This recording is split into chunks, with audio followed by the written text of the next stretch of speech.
pour un cœur plein de vie. Alléluia. Et j'ose croire que ce cœur c'est toi, j'ose croire que ce cœur c'est moi, que ce cœur c'est nous. Amen. Amen. Alléluia. Dis simplement, Seigneur, je suis disposé à t'écouter. Alléluia. Bien-aimé dans le Seigneur, tout mérite une préparation. Tout sur la terre mérite une préparation. Parce que nos vies, la vie de l'homme est jalonnée d'étapes. La vie de l'homme est jalonnée de niveaux. La vie d'un homme est jalonnée de dimensions. Et à chaque étape, à chaque dimension, nécessite un degré particulier, un degré de force, un degré de connaissance, un degré d'intimité particulière. Je ne serai pas choquée du fait que j'ai relevé les chaussures. Amen. Il y a des choses, il y a des gestes prophétiques que les gens ne comprennent pas. Amen, amen, Alléluia. Il m'a fallu que je puisse enlever mes chaussures pour qu'il y ait un contact. Je ne comprends pas cela. Je suis enlevé tout simplement. Alléluia. Oh Jésus, bien-aimé, il y a une présence particulière. Je ne sais pas si vous saisissez cela, mais Dieu est là. Dieu est présent au milieu de nous. Et il veut nous faire quelque chose de bien. Alléluia. Mais n'oublie pas que c'est toi l'acteur. C'est toi l'actrice. Nous sommes les acteurs, les actrices du plan divin de Dieu dans notre vie. Amen. Et lorsqu'on parle de plan divin, il y a des acteurs. Mais il n'y a pas que des acteurs, il y a aussi des metteurs en scène. Il y a aussi des scénaristes. Mais le metteur en scène de notre vie, c'est Dieu lui-même. Alléluia. Il fait ce qu'il veut. Il décide comme il le veut. Amen. Un acteur, lorsqu'il se présente dans un casting, qu'est-ce qui se passe? Il arrive, on lui présente le script et il étudie, il le lit. Amen. Et il doit s'efforcer à s'adapter à ce qui est écrit pas à pas. Respecter le protocole, respecter le scénario. Dis le scénario. J'ai un scénario à respecter. Alléluia. Nous avons tous un scénario à respecter. Alors je vous disais qu'il y a des dimensions. Mais lorsqu'on parle de dimension, il faut qu'il y ait aussi un mouvement. Il faut aussi qu'il y ait une certaine croissance. Je sais que je franchis un tel cap dans ma vie, alors je dois changer ma manière de voir les choses. Je dois changer ma manière de fonctionner, ma manière de servir, ma manière de parler, ma manière de penser, ma manière d'agir, ma manière de croire. Amen. Ne t'ai-je pas dit que si tu crois, tu verras la gloire de Dieu. Amen. Alors bien aimé, je m'adresse à toi. Toi qui as quitté ta maison ce matin, tu es venu enseigner. Est-ce que tu es venu avec une espérance? Amen. Est-ce que tu crois que Dieu est capable de faire? Amen. Est-ce que tu es capable que Dieu... Est-ce que tu crois simplement que Dieu est capable de solutionner, de t'apporter une réponse? Amen, amen. Parce que voyez-vous, aujourd'hui, nous, l'Église du Seigneur, nous sommes dans le temps de la grâce, n'est-ce pas? Et dans le temps de la grâce, on a reçu le Saint-Esprit. Le Saint-Esprit est là à nos côtés. Il est là pour nous, il est là sur nous, il est là aussi en nous. Amen. Non seulement il est là en nous, maman Clarisse, mais il est là en nous et nous sommes aussi en lui. Amen. Dire, nous sommes un avec lui. Amen. Nous sommes un pour lui, nous sommes un en lui. Mais qu'est-ce qui se passe, Église de Dieu? Nous ne réalisons pas réellement cela. C'est pourquoi on ne vit pas de miracle, on ne vit pas de changement parce qu'il n'y a pas la prise de conscience de notre réelle identité en Christ. Amen. Alléluia. Le Saint-Esprit est disponible. Le Saint-Esprit fait de nous les témoins de Christ. En tant que témoins, nous sommes des représentants. Nous sommes des reflets de Christ sur la terre. Donc dès qu'il est là, nous sommes des ambassadeurs. N'est-ce pas? Une ambassade est un pays dans un pays. Amen. Les ambassadeurs représentent une nation dans une nation étrangère, n'est-ce pas? Alors bien-aimé de Dieu, pourquoi te comportes-tu comme citoyen du pays étranger à laquelle tu vis? Je suis ambassadrice du ciel. Amen. Alors je marche comme les citoyens du ciel. Amen. Je parle comme les citoyens du ciel. Je raisonne comme les citoyens du ciel. Amen. Et j'ai la foi, je crois, comme les citoyens du ciel. Amen. Alléluia. C'est pourquoi Anne, on revient sur Anne, n'est-ce pas? Anne, qui veut simplement dire grâce, est la porteuse de grâce. dans mon chemin. Tu es une porteuse de grâce. Amen. Et grâce, ce n'est pas au singulier. La grâce, c'est au pluriel. Donc, il y a plusieurs sortes de grâces. Des grâces invisibles, des grâces visibles, des grâces spirituelles, des grâces physiques, des grâces intellectuelles. Dans tous les domaines, nous sommes porteurs de grâce. Amen. Et parce que tu es porteuse de grâce, tu es une gracieuse. Parce que tu es une source, tu es un canal. Et parce que tu es une gracieuse, tu es graciée. C'est pourquoi là, on avait mis ton nom condamné, le Seigneur a mis acquitté. Amen, amen, amen. Amen, amen. Amen. Amen. Essayons de comprendre. Gracier. On a vu des présidents dans ce monde gracier des gens. Alléluia. Ils ont fait du mal. Ils ont commis des dégâts, des délits pas possibles, des mélodies. Mais le président a décidé de grâce. Alors notre Dieu a décidé de nous grâcer. Amen. Nous qui étions morts, enfouis dans nos péchés, dans la loi du péché et de la mort, Christ nous a ramenés à la vie avec lui. Il nous a graciés. Et parce qu'il nous a graciés, alors tu seras gratifié. Est-ce que tu le crois? Amen. Amen, amen, amen, amen. Tu seras gratifié. Parce que tu es un bienheureux. Amen. Tu es une bienheureuse. Maman Josiane, tu es une bienheureuse. Tu sais ce que veut dire une bienheureuse? Une gratifiée, un gratifié. Alléluia. Une bienheureuse porte en elle des sources de bonheur. Amen. Une bienheureuse, un bienheureux porte en lui des sources d'allégresse. Amen. Alors je déclare à quelqu'un ce midi, si tu as sémé avec de larmes, sache que tu vas moissonner. Il est temps pour toi de moissonner avec des chants d'allégresse. Amen, amen, amen, amen. Quelqu'un le reçoit. Amen, amen, amen. Parce que la parole ne tombe pas sur les pierres, elle doit tomber sur les cœurs fertiles. Amen. Alléluia. Bien aimé, j'aime cette parole. Nous allons lire très vite. Nous allons lire dans Jean 4, le verset 34. Amen. Jean 4, le verset 34. Nous connaissons très bien ce passage.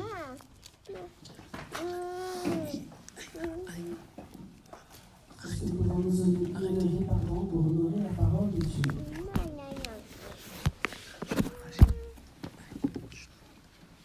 Je vais demander à l'ancien de faire la lecture, s'il lui plaît, bien entendu. La nourriture est... Oui. J'ai lu la parole de Dieu dans Jacques 4, verset 34. Jésus leur dit, ma nourriture est de faire la volonté de celui qui m'a envoyé et d'accomplir son œuvre. Amen. Alléluia. Amen. Nous allons nous asseoir. Nous comprenons que, en tant que fils, Christ, il avait une mission. Alléluia. Sa mission était de faire la volonté de son Père. Sa nourriture était de faire la volonté de son Père. Ses œuvres, ses paroles, ses pensées devaient être valables en harmonie avec la volonté de son Père. Alors je m'adresse à toi ce midi. Je m'adresse à nous ce midi. Quelle est la qualité de notre nourriture? Notre nourriture est-elle la volonté du Père ou notre propre volonté? Moi, je comprends que, en tant que fils, en tant que témoin, en tant qu'église, en tant qu'enfant de Dieu, en tant que fille de Dieu, nous avons un devoir, notre responsabilité, notre devoir est de faire la volonté de Dieu. Amen, amen. Donc, je mets ma volonté à côté. Je mets mes soupirs à côté, mes besoins à côté, mes envies à côté, et je fais la volonté de Dieu. N'avons-nous pas dit le dimanche dernier que ton désir puisse rencontrer le besoin de Dieu? La volonté de Dieu, c'est le besoin de Dieu. Parce que Dieu a des besoins. Et ces besoins passent par toi parce que tu es acteur. Ces besoins passent par toi parce que tu es actrice. Ces besoins passent par toi parce que tu es l'élément que le Seigneur a choisi. Il t'a donné un scénario à respecter. Il est le metteur en scène. Il te dit action. Amen. Et quand le Seigneur nous dit action, nous on est là, on croise les bras. Et c'est ce qui s'est passé avec Anne. Anne, pendant longtemps, elle a croisé les bras. Elle pleurait.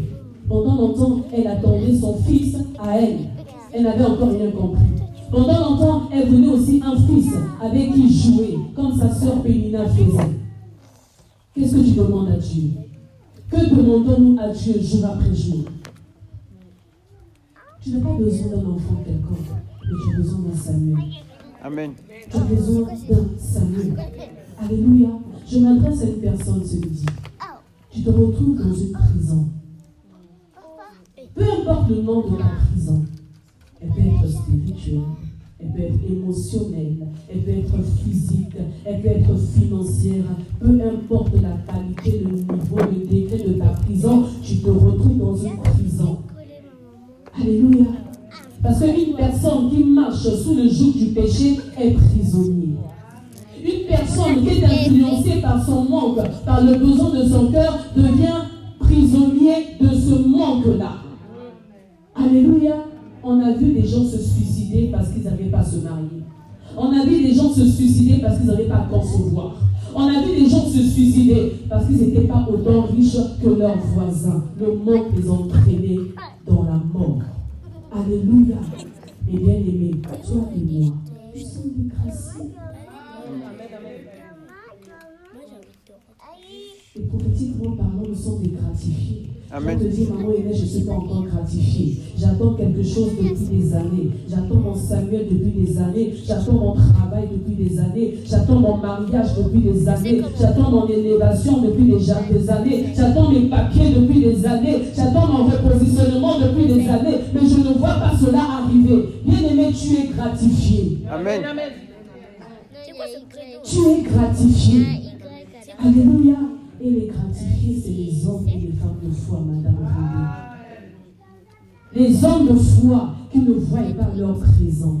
Les hommes de foi qui voient leur futur. Les hommes de foi voient leur futur. Amen. Et parlent par rapport à leur futur. Et louent le Seigneur par rapport à leur futur. Et adorent le Seigneur par rapport à leur futur. Amen. Et ils parlent à leur Pénina par rapport à leur futur. Amen. Alors Anne le fait accomplir cela. Tu peux te moquer comme tu veux, parce que Pénina continue à la mortifier. Au contraire, continue à me mortifier. Que mon sang continue encore à jaillir. Que mon sang continue encore à sortir. Parce que plus mon sang va sortir, plus le degré de mon besoin va monter à outrance. Et lorsque je me présenterai devant mon Dieu, je parlerai différemment. Et c'est ainsi Anne est rentrée dans la dimension de la prière prophétique. Amen. Et c'est ça notre sous-thème de ce midi. La prière prophétique. Je m'adresse à quelqu'un qui est en train d'élever des soupirs en cet instant. Tu es en train d'élever des soupirs en cet instant par rapport à une prière. La prière du secret. La prière que l'homme, le témoin, ne voit pas. Anne était en train de murmurer simplement. Elle faisait bouger ses lèvres. Vous savez pourquoi? Non seulement elle était ivre, elle était remplie du Saint-Esprit. Parce que c'est le Saint-Esprit qui nous rend fécondes. Amen. C'est le Saint-Esprit qui nous ensémence. Et lorsqu'il nous ensémence, bien aimé, ce n'est qu'une question de temps. Cela va faire sortir quelque chose. Alors Anne, elle a dit, j'ai tellement souffert. Je ne veux pas qu'il y ait des témoins par rapport à ce que je vais dire à mon Dieu. Alors elle commençait simplement à murmurer. Bien-aimé de Dieu, la prière du secret, c'est ce que Dieu exauce. Il y a des prières que les ennemis bloquent. Il y a des prières que les rois de Perse bloquent au 2e ciel. Mais il y a certaines prières qui ne pourront pas du tout bloquer. Parce que les prières prophétiques, l'ennemi ne voit pas forcément dans le futur, mais c'est Dieu qui voit dans le futur. Et il voit ce que tu es en train de libérer pour ton futur. Amen. Alors elle a saisi cela dans son cœur. La prière prophétique. Je suis dans une prison, mais sache que Joseph aussi était dans une prison. Dis la tunique. La tunique. Dis tunique. Tunique. Bien aimé de Dieu, ton voisin peut avoir une tunique comme toi. Ton voisin peut avoir une tunique plus que toi. Ta voisine qui est au coin de la ruelle peut avoir une tunique, mais mieux que toi.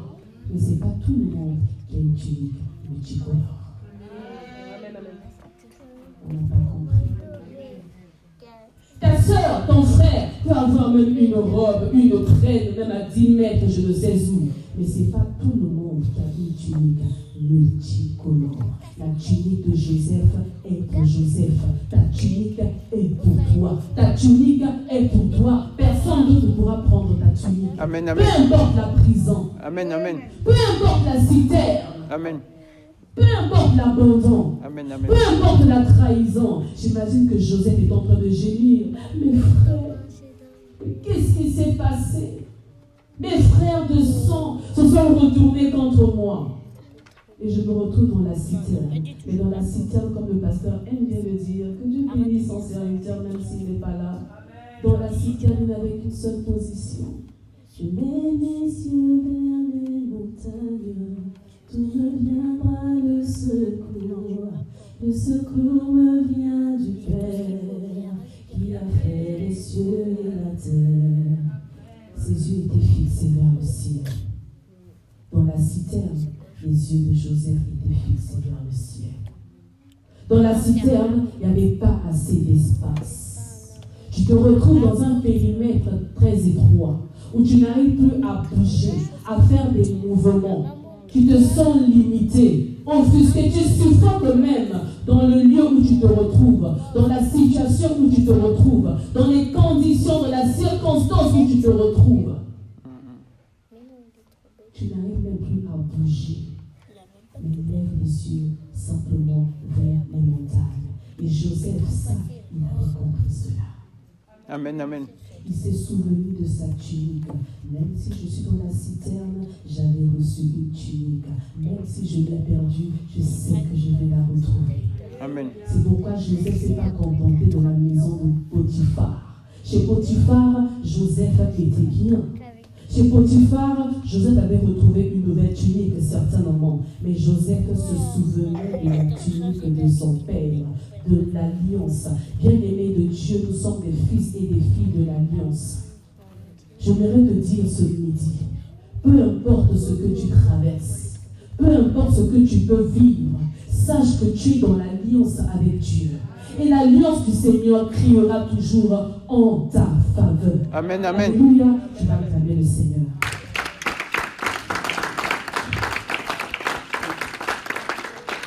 Alors, bien-aimés dans le Seigneur, par rapport à l'étape, par rapport au niveau, par rapport au degré, le Seigneur attendait que Anne puisse trouver la bonne forme, n'est-ce pas? Et Anne, elle a trouvé la bonne forme dans la dimension de la prière prophétique. Et nous allons lire ensemble. Amen.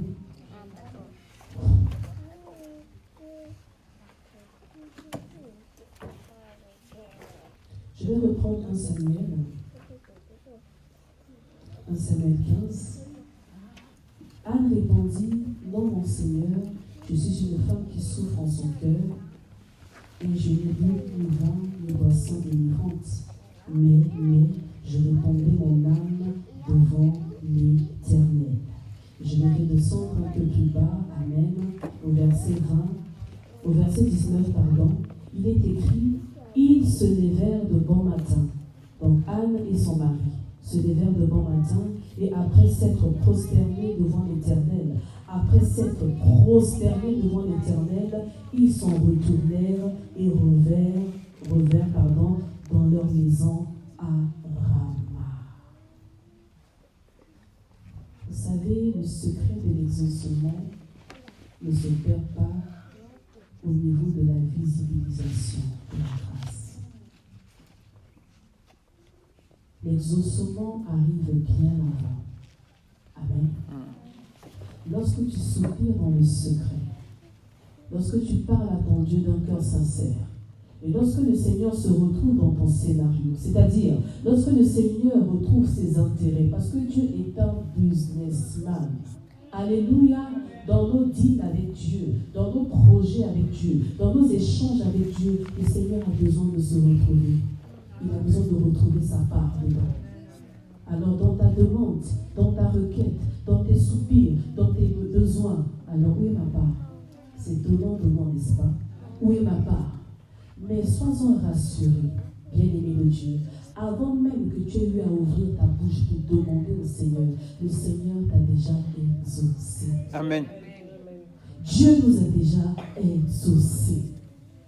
La prière sincère, la prière véritable. Mais qu'est-ce qui se passe? Lorsque le Seigneur exauce, mais il attend de nous que nous puissions mettre notre foi en exergue.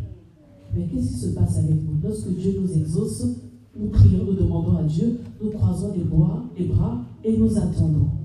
Non, on ne croise pas les bras. Alléluia. On ne croise pas les bras, on doit persévérer, on doit insister jusqu'à voir la matérialisation. On a parlé de Matthieu 7,7, bien-aimé de Dieu. Et nous voyons à travers tout ce long processus, Anne, elle a eu à demander. Elle a demandé, elle s'est levée, elle est allée dans le temple. Elle s'est levée de bon matin alors que tout le monde avait mangé et bu tranquillou. Elle s'est levée. Elle a pris une décision de changer de position. Et lorsqu'elle monte, elle demande à Dieu, dans la persistance, dans la précision. Parce que Anne, elle avait compris le besoin de Dieu. Dieu avait besoin d'un serviteur. Dieu avait besoin d'un prophète. Dieu avait besoin de quelqu'un qui devait actionner certaines choses. Alléluia. Amen. On est ensemble. Mais qu'est-ce qui se passe avec nous? Nous, nos soupirs ne rencontrent pas le plan de Dieu. Tu vas dire, j'ai prié pendant 5 ans, pendant 10 ans, je ne vois rien s'accomplir. Je ne vois rien arriver. Bien aimé, j'écris, au final, je ne lis même plus. Je ne vois rien arriver. Mais bien aimé, pose-toi la question. Est-ce que cela rencontre le plan de Dieu? Est-ce que nos besoins, nos désirs rencontrent le plan de Dieu? J'ai un projet. J'ai eu un marché fort. Apparemment, au niveau du pays, les choses semblent bien avancées. Je veux faire telle chose, telle chose. Mais qui te dit que c'est selon la volonté de Dieu? Alléluia. Où est la part de Dieu dedans? Où est la part du Seigneur dedans? Alléluia. Oh, que Dieu nous aide. Que Dieu nous aide. Amen. Que Dieu nous aide. Amen. Bien aimé dans le Seigneur, Anne n'a pas commencé à libérer des prières prophétiques après l'exaucement de sa prière, quand elle a enfanté de Samuel. Mais Anne, elle a commencé à libérer des paroles prophétiques lorsqu'elle était dans le temple. Alors, bien aimé, le temple, c'est aussi l'image de l'église. Quand toi tu viens à l'église, que libères-tu? Quel parfum libérons-nous? Quand nous venons à l'église, nous venons avec nos fardeaux dans la tête. Quand nous venons à l'église, nous venons avec nos interrogations, avec nos raisonnements, avec nos charges, avec nos soupirs, avec nos problèmes. Bien aimé, j'aimerais dire à quelqu'un, lorsque tu fous la plante de tes pieds en ces lieux, laisse tout à l'extérieur. Amen. Amen. Et lorsque je rentre dans le temple, c'est plus qu'une salle, c'est plus qu'un siège, mais c'est le temple de Dieu, c'est la maison de Dieu, c'est la présence de Dieu, c'est El Bethel. Et dans la présence de Dieu, rien ne reste inchangé. Amen. Venez à moi, vous tous qui êtes fatigués et chargés, je vous donnerai quoi? Du repos. La présence de Dieu est notre lieu de repos. Amen. Notre lieu de transformation. Amen. Notre lieu de solution. Notre lieu de réponse. Amen. Et c'est ainsi Anne a reçu sa réponse. Nous ne négligeons pas ce que les hommes de Dieu nous disent. On doit considérer ce que les hommes de Dieu nous disent. Nous pouvons nous habituer aux hommes de Dieu. Bien aimés, s'habituer, nous nous habituons pas à la simplicité. Alléluia, nous ne nous habituons pas à la proximité. Maman Inès, je souris avec maman Inès. Le pasteur, oui, je souris avec lui. Mais faisons très attention. Anne, elle a accepté ce que l'homme de Dieu lui avait dit. L'homme de Dieu lui dit, va en paix. Et elle a pris cela. C'était son exaucement. Amen. Alléluia. Alors lorsqu'elle sortit de là, elle rayonnait. Alors elle commençait à se comporter aussi comme une femme enceinte. C'est un langage spirituel. Anne commençait à se comporter comme une femme enceinte. Et certainement Pénina se moquait encore de plus belle. Mais qu'est-ce qui se passe? Elle crache comme moi. Moi je suis habituée à cracher quand je suis enceinte. Pénina avait des fils et des filles. Elle avait tout un bataillon. Donc elle était expérimentée. Anne commençait aussi à cracher. Dans la dimension de la foi, et commencer à cracher. Yes.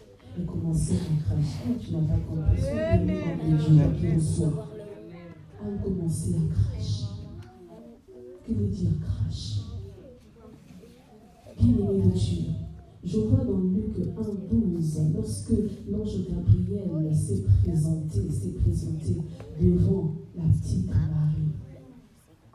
L'ange s'est présenté devant Marie et l'appelait bienheureuse. Bien-aimée, aujourd'hui, je ne suis pas dans le moment de crier, non. Bienheureuse. Et Marie lui dit, mais comment cela se fera-t-il? Moi qui ne connais pas tant. Vous savez pourquoi Marie avait répondu ainsi? Quand l'ange de Dieu l'a visité, c'était une grâce. Tu as trouvé grâce aux yeux de Dieu. Marie aurait pu dire, ah ben oui, je n'attends que ça, que l'enfant vienne, que je conçoive. Mais Marie, elle a dit, comment cela se fera-t-il? Pas parce qu'elle avait peur de l'inconnu, mais Marie savait en qui elle avait cru. Tu es un ange, mais tu n'es pas Dieu. Il n'était pas dit l'ange de l'Éternel, il était dit ange tout simplement. Donc toi tu es un ange, mais moi, qu'est-ce que Dieu me dit? Je vais vous faire comprendre quelque chose. Nous sommes nombreux aujourd'hui à rechercher la facilité, à rechercher la simplicité des choses. Bien-aimé de Dieu. Mais qu'est-ce que Dieu nous dit réellement? Nous sommes nombreux aujourd'hui à briser même nos principes pour recevoir la bénédiction, entre guillemets. On t'a promis le mariage. Alors parce qu'on m'a promis le mariage, c'est pas grave. Je ne demeure plus dans la chasteté. Je peux tomber avec mon fiancé parce qu'on m'a promis le mariage. On m'a promis la fécondité, la maternité. Alors qu'est-ce que je vais faire? Je vais briser même des principes dans ma vie pour saisir ce qu'on m'a dit. Pour concevoir, il faut donner 1 million. Pour concevoir, il faut aller te laver dans les eaux, je ne sais pas, de la Seine. Tu vas aller le faire. Tu vas briser tes principes. Pourquoi? Parce qu'on t'a dit, on t'a promis. Mais qui te l'a dit? Est-ce que nous comprenons cela? Amen, amen. Le diable se transforme en Un ange de lumière. Yes. Marie a dit, non, comment cela se fera-t-il? Moi, je suis pucelle. Je ne connais point d'homme, mais je sais que pour qu'il y ait ce contact-là, il faut qu'il y ait alliance, il faut qu'il y ait un mariage. Alors, par question, donne-moi un autre raisonnement, donne-moi une autre révélation, donne-moi un autre message. Est-ce qu'on peut comprendre cela? Yes, yes. Avance. Non, moi je ne connais pas d'homme. Pour nous aujourd'hui, ah oui, j'attends que ça. On t'a promis le travail. Mais pour avoir ce travail-là, il faut falsifier ton CV. Quand je parle, il faut se falsifier, il faut rajouter un peu ci, il faut mettre un peu de sel, pour assaisonner un peu, pour attirer le regard de l'employeur. Je ne connais point d'homme. On t'a promis une promotion au niveau du travail. Pour cela, il faut bafouer un peu ton intégrité. Il faut saluer l'image de ton collègue. Il faut saluer l'image de ta collègue. Ou soit qu'il faut céder. Vous comprenez ce que je veux dire? Yes. Le monde nous enseigne tellement, n'est-ce pas? On cède. Pourquoi? Parce qu'après, on m'a promis une promotion. Tu vis dans la publicité. Tu te retrouves enceinte. Ton soi-disant copain, ami, fiancé. Ah, tu sais que nous allons nous marier. Tu sais que tu es la femme de ma vie et tout. Mais ce n'est pas encore le moment. Avortons seulement. Dieu va encore donner. Et toi aussi, ouais, il m'a promis le mariage. Je vais avorter. Je ne connais pas d'homme. Alléluia. Et c'est ce qui se passe. Marie a dit, je ne connais pas d'homme. Alors qu'est-ce que l'ange de l'Éternel lui dit? Le Saint-Esprit s'en chargera. Amen. Le spirituel va s'en charger. L'invisible va s'en charger. Amen. Le véritable va s'en charger. Amen. L'inébranlable va s'en charger. Amen. Le vrai, le parfait va s'en charger. Et parce qu'il va s'en charger, cela va se visibiliser. Parce que tu as résisté. Parce que tu es resté intègre. Parce que tu es resté fidèle. Alors cela va se visibiliser dans ta vie. Oh, y a-t-il des maris? Y a-t-il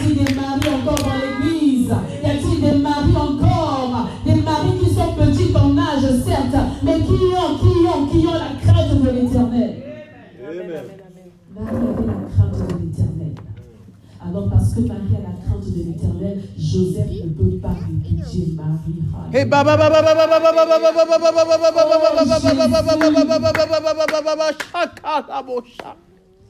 Parce que Marie avait la crainte de l'Éternel, Joseph ne pouvait pas la répudier. Amen. Laisse la petite tranquille. Elle ne t'a pas trompé. Elle ne t'a pas trompé. Nous sommes nombreux aujourd'hui, on est passé à côté de nos bénédictions par rapport aux ondits. On m'a dit, qui t'a dit? J'ai senti, qu'est-ce que tu as senti? J'ai entendu, qu'est-ce que tu as entendu? J'ai frôlé, j'ai touché, qu'est-ce que tu as touché? Alléluia. Et Joseph était dans cette opposition-là. Amen. Selon nos coutumes, c'est pas ainsi. Comment ça se fait qu'elle puisse se retrouver enceinte? C'est un déshonneur. Parce qu'à l'époque de mariage, la fille rentre pure à ses noces. Alléluia. Et c'était une honte pour Joseph. Alors, pour le respect, pour la considération que j'ai pour Marie, bon, on va se séparer dans le secret. Hein? Incognito, ni vu ni connu, on se sépare comme ça. En mode silencieux. Et moi, je dis, pas question. Toi, tu sors des reins de David. Toi, tu sors des reins de David, de Zorobabel. Tu sors des reins de Salomon. Tu sors des reins d'Isaac. Tu sors des reins d'Abraham. Et pour cela, il faut que tu te connectes à cette fille-là. Parce qu'elle est la bienheureuse. Je vous ai dit au départ que vous étiez des bienheureux. Je vous ai dit au départ que vous étiez des graciés, des gratifiés. Vous voyez un peu le plan de Dieu. Pour que Christ arrive. Donc il fallait que Samuel arrive. Et pour que Samuel arrive, il fallait que Anne soit disposée. Alléluia. Alors, sommes-nous des âmes aujourd'hui? Dis à ton frère, est-ce que tu es une âme? Est-ce que tu es une âme?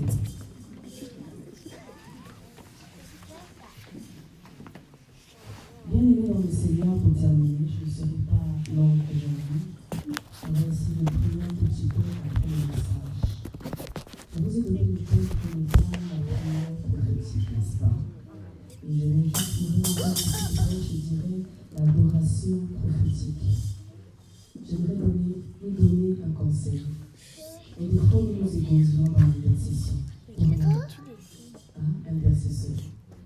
Il y a des fois où nous nous égoïsons pour Dieu, à prier, à supplier. Vous savez, la prière, comme je viens de le dire, la prière est comme un baobab. Et un baobab, c'est un arbre qui porte beaucoup de branches dans la brebis. Il y a tellement de branches. Et dans ces branches-là, il y a quoi? Il y a la supplication, il y a l'intercession, il y a l'invocation, il y a la consultation. C'est ce que Anne a fait au départ. Elle est allée consulter. Quand on consulte, on recherche le diagnostic. J'ai tel symptôme, j'ai telle maladie. Alors toi, médecin, qu'est-ce que tu dis? Dans la prière, il y a la louange, il y a l'adoration, il y a la célébration, il y a la vénération. Il y a tellement de branches dans la prière. Mais Anne a choisi l'essentiel. L'adoration. Pourquoi? Parce que tout le reste de ces facettes-là de prière sont à notre bénéfice. Est-ce que je parle à quelqu'un? Amen. La louange, c'est pour ton bénéfice. L'intercession, c'est pour le bénéfice de ton frère. Donc ça te revient toujours. Les supplications, etc. Oui, ma chérie, est-ce qu'on peut la gérer? C'est pour notre bénéfice. Alléluia. Mais l'adoration, alors, si cela, dans nos douleurs, dans nos questionnements, dans nos temps de jeûne et prière, je vais à la retraite, je vais à la brutale, je vais chercher la face de Dieu pour telle situation, pour tel problème. Mais lorsque tu rentres là, est-ce que tu prends le temps d'adorer Dieu? Nous oublions l'adoration dans mon Clarisse. On oublie l'adoration. Or, Anne, elle est rentrée dans la dimension de l'adoration prophétique. Donc, elle ne voyait pas son présent, mais elle voyait son futur différemment. Elle associait Dieu à chaque cas de sa vie. Elle associait Dieu à sa stérilité. Et parce que Dieu n'est pas appelé stérilité, on ne peut pas l'associer à la stérilité. Et si on l'associe à la stérilité, qu'est-ce qui se passe? Il y a un changement qui s'opère. C'est ainsi que la stérilité devient fécondité. Parce que tu associes Dieu à ton cas, à ton problème. Non, on n'a pas compris cela. Alléluia. Associe Dieu à ta situation. Ne montre pas à Dieu tes problèmes. Mais montre à tes problèmes la grandeur de ton Dieu. Dans ces simples actes qui doivent te faire monter vers Dieu. Même adorer différemment. Alléluia. Qu'est-ce que l'adoration prophétique? L'adoration prophétique, en fait, c'est se projeter dans le futur. Les choses que je ne vois pas, les choses que je ne saisis pas, les choses que je ne palpe pas. Mais j'adore Dieu pour ce qu'il fait. Même s'il n'a pas encore fait, mais je l'adore déjà pour ce qu'il a déjà fait dans le spirituel, Amen, dans amen. l'invisible. Et c'est ainsi qu'Anne est rentrée dans l'invisible, elle a pris Samuel, elle a ramené dans l'invisible et elle a redonné à Dieu.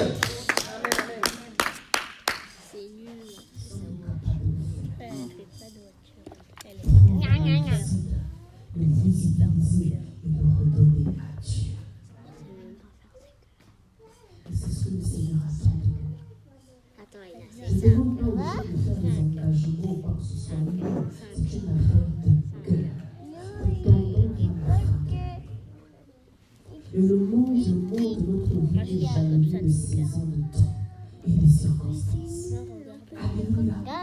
Anne, elle a su jeter le filet au bon moment. Sur ta parole, je jetterai mon filet. Pierre m'a dit. Pierre était un expert de pêche. Tu as pêché toute l'année.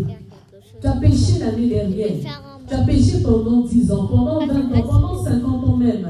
Tu n'as rien trouvé. Mais le Seigneur te dit, avance en plein eau. Avance en plein eau pour me prier différemment. Avance en plein eau pour m'adorer différemment. Avance en plein eau pour me louer différemment. Avance en plein eau pour témoigner la gloire différemment. Avance en plein eau pour saisir ton invisible et pour le visibiliser. Alléluia. Notre Dieu reste fidèle. Notre Dieu reste fidèle. Il est derrière sa parole pour l'accomplir. Et c'est simplement nous qui devons comprendre que nous sommes des acteurs. Et les acteurs doivent suivre le mouvement du script, du scénario. Le scénario peut changer aussi à la dernière minute, mais il faut être attentif pour capter le changement qui s'opère. Tu t'es réveillé hier, tout semblait peut-être aller bien. Mais ce matin, tu te réveilles, plus rien ne va. Je me suis réveillé avec tel mal. Je me suis réveillé avec des maux de tête. Je me suis réveillé avec une mauvaise nouvelle et tout. Changement de scénario. Alors, qu'est-ce qu'il faut faire? Nous sommes nombreux là.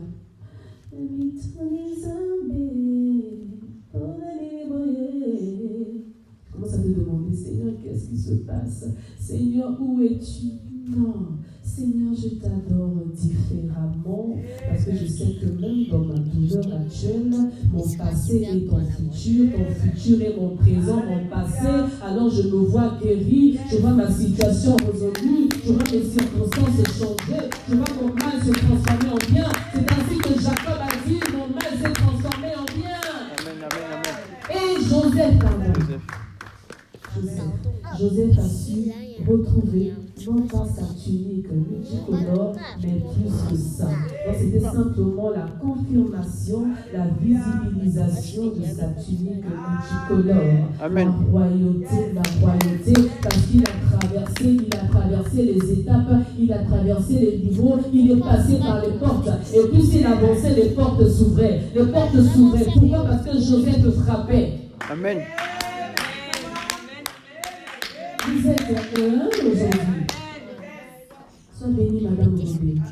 Joseph frappait. Tellement qu'il cassait les portes. Les portes commençaient à s'ouvrir. Même celle de la prison, elle s'ouvrait. Même quand il était oublié. Ses compagnons l'ont oublié dans la prison, n'est-ce pas?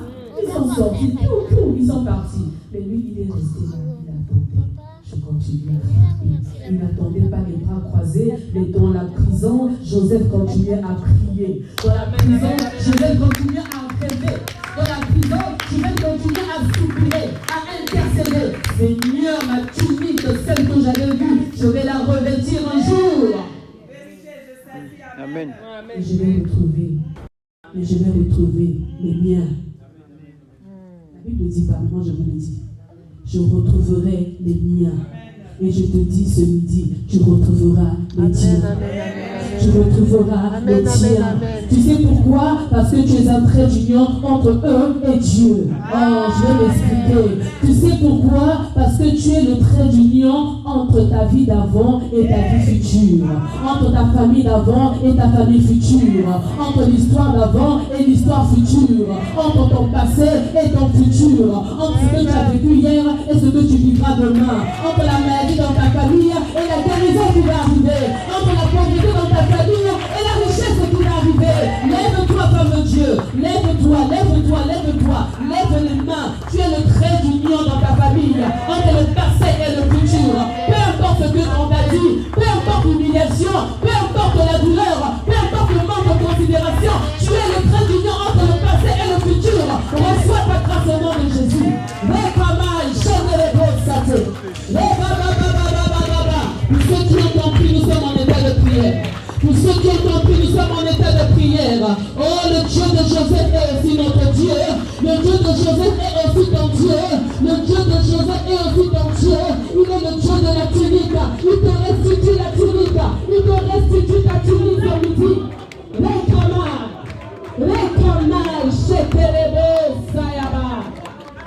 Oh, le Dieu de Anne est notre Dieu. Bien-aimé, avant de passer le temps de prière, j'aimerais t'inviter à élever ta voix et à sceller cette parole. À sceller cette parole, bien-aimé. Les mots que tu as entendus, ce que tu as eu à comprendre, et même si tu n'as pas compris, si tu crois, tu verras la gloire de Dieu. Alors celle-là, ce midi, nous sommes dans la prière. Alléluia. Eh Baba. Oh Baba. Eh Baba. Baba God, Baba God, Baba God, tu es notre Père, tu es notre Père. Et ce midi, ta parole n'est pas sortie en vain. Ce midi, ta parole est sortie pour quelqu'un. Ce midi, ta parole est sortie pour les Anne. Non pas pour les Pénina, mais elle est sortie pour les Anne.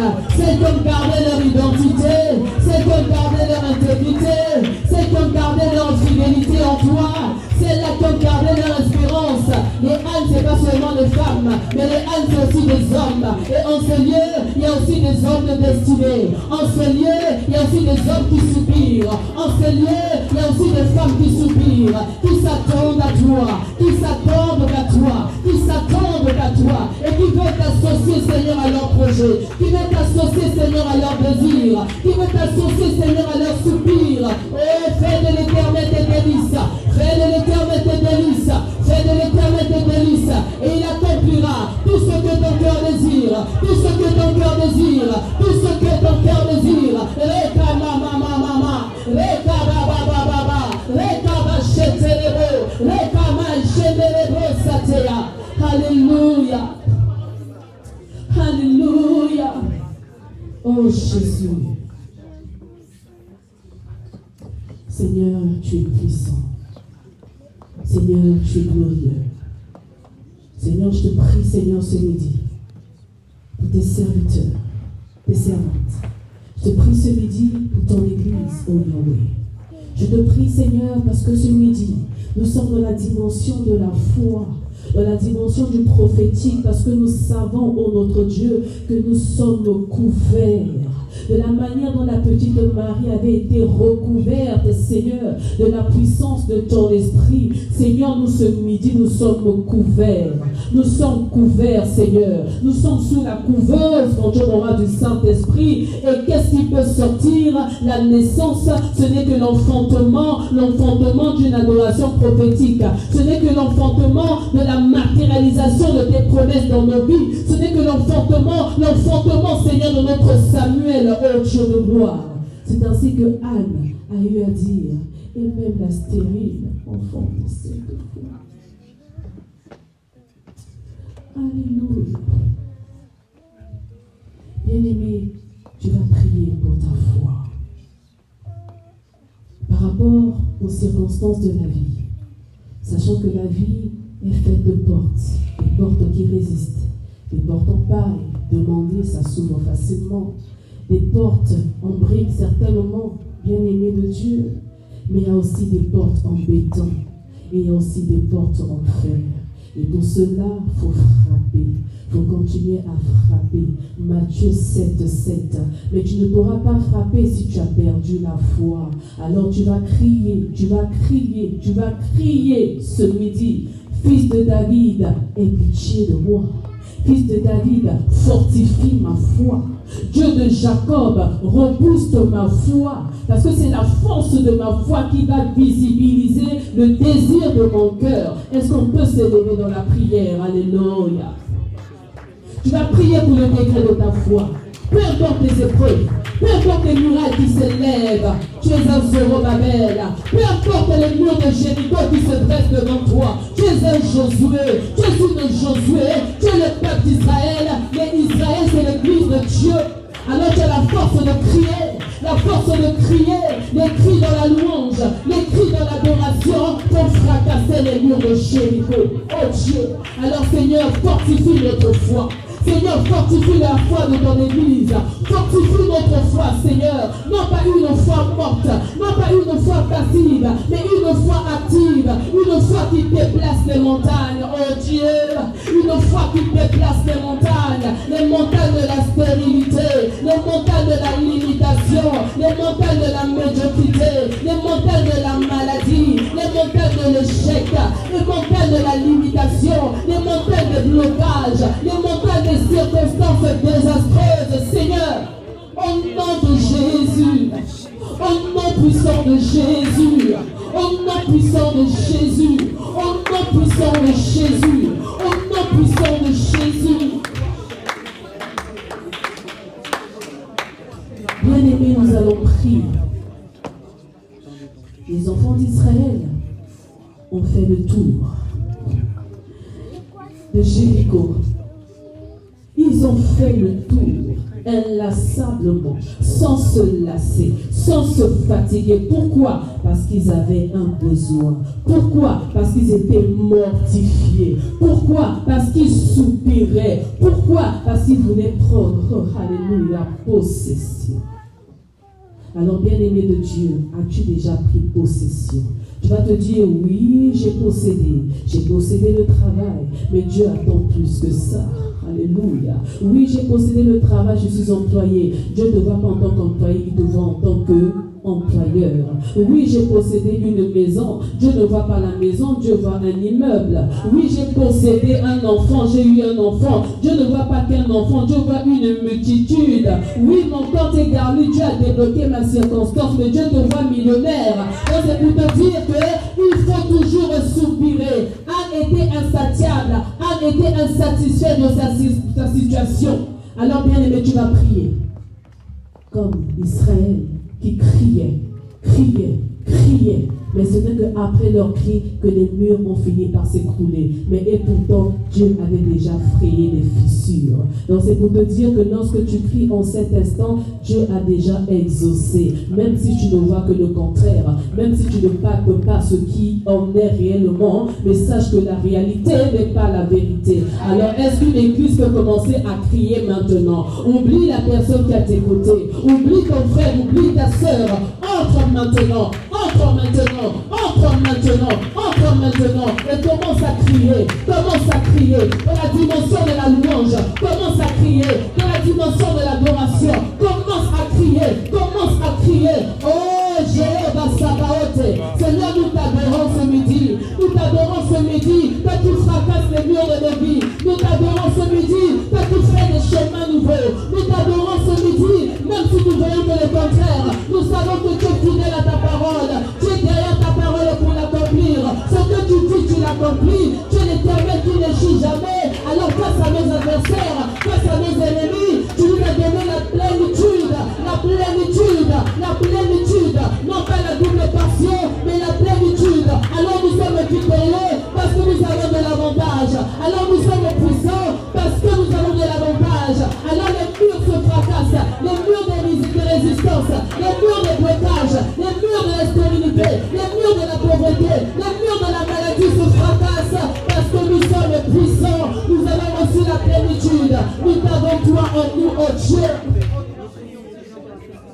Nous t'avons gloire au Dieu.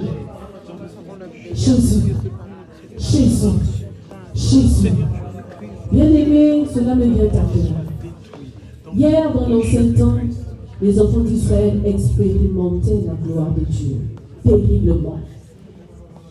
Et aujourd'hui, nous qui avons reçu le Saint-Esprit, nous qui avons reçu la puissance du Saint-Esprit, malheureusement, nous ne vivons pas les choses telles qu'elles. C'est vrai qu'hier, il y a certaines choses qui étaient physiques. Aujourd'hui, cela est sur le plan spirituel, mais tout n'est pas sur le plan spirituel. Il y a des choses qu'on doit expérimenter physiquement, véritablement, concrètement, bien-aimés de Dieu. Et pour cela, on doit revêtir notre tunique d'acteur. Les acteurs qui travaillent, les acteurs